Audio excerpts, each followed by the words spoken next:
In this video, I'm going to show you how to animate vector in Framer. Now, mind you, you don't have to draw your own vector like I will right now. You can go ahead and of course import different vectors, but let me just show you how to do this no matter which one you have. So here I'm just going to hit the vector up top. I'm going to go to path, and then I'm just going to create a random path over here, just basically something very random over here just for this tutorial, just so you'll be able to see. There we go. Okay, so let's say this is now my path. I'm going to go back, press escape. Okay, and I now have a path.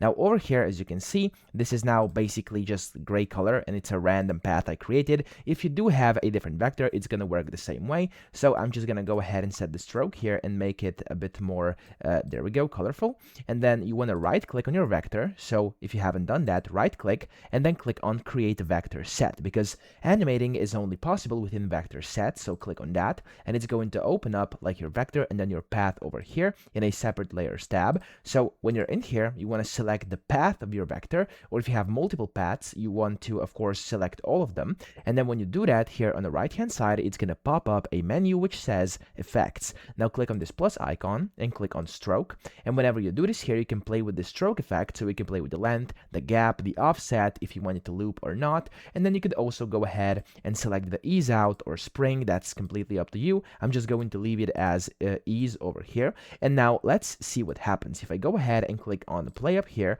As you can see, I have myself a nice little animation. Now, if I wanted this to loop, for example, again, I can go in here and I can set it to loop, and then on the repeat over here, which is of course what I want right now. And if I go over here, it should now repeat the loop. Yeah, there we go. So if I now go ahead and go back to my page, there we go. I will, of course, have to put this up. So if I go to desktop, inside my stack, I should be able to see my path. There we go. I'm going to go ahead and put it at the top here. So it's actually showing. Let me actually do this. Yep. Okay. It's apparently hidden in the back, but still, if I were to go ahead and play the preview over here, it would show, oh, there we go, it's at the bottom. It does show it on repeat over here, okay? So that's basically how you animate vectors. Of course, this is just a silly example, but for you, you may have a slick animation. So for example, like a flower or something, an icon you want to animate, you can do this that way. So I hope this video helped you out. If it did, please subscribe to the channel and help me out as well.